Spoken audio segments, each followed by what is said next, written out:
The golden age of Sparta in ancient Greece was around 500 BC. However, Sparta did follow very weird laws and customs that they thought were normal. Here are the top 10 weirdest laws and customs that Spartans thought were normal. From the age of 7, all Spartan boys trained for battle. At the age of 7, Spartan boys were separated from their mothers and enrolled in the agog, which was a rigorous state-run training system aimed at training the best fighters in the area and instilling absolute loyalty to the state. They experienced intense physical training and endured extreme living conditions. They resided in communal barracks, receiving very little food and clothing. The core lesson was to instill a singular devotion to the state of Sparta. The second weirdest law that Spartans thought was normal was that they lived with their military comrades until they turned 30. At the age of 20, a Spartan man was given a difficult test of fitness, military ability, and leadership skills. If he passed, he became a Spartan soldier and full citizen. Upon reaching the milestone of 30 years, a Spartan man was permitted to move out of the barracks and start a family. He was required to maintain physical fitness throughout his adult life, balancing his military service while continuously receiving training until the age of 60.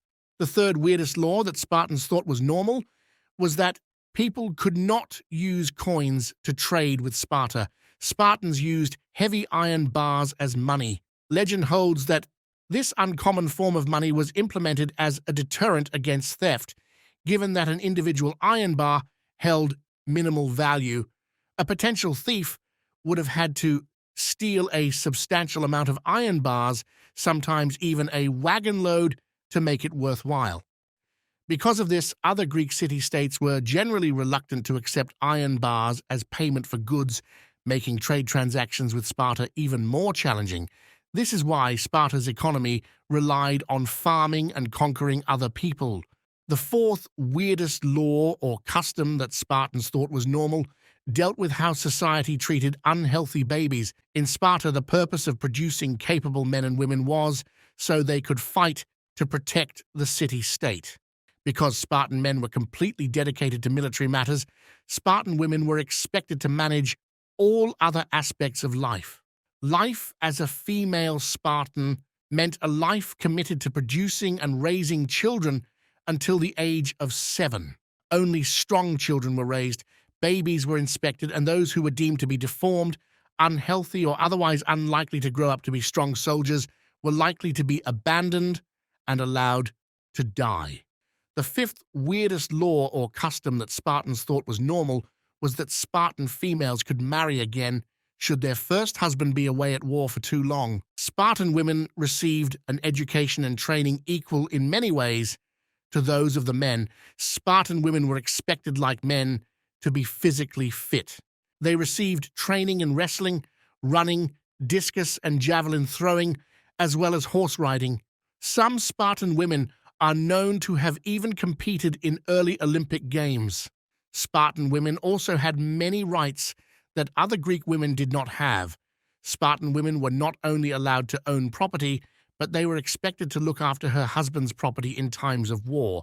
She also had to guard it against invaders and revolts by slaves. If her husband died in battle, she was allowed to inherit his property. The sixth weirdest law or custom that Spartans thought was normal was that they owned slaves called helots. The helots were people the Spartans had conquered. There were many more helots than citizens in Sparta. The Spartans treated the helots harshly, and they were fearful that the helots would revolt.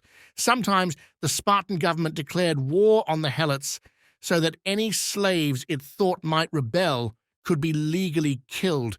In fact, the Spartan government once asked the helots to choose their best fighters.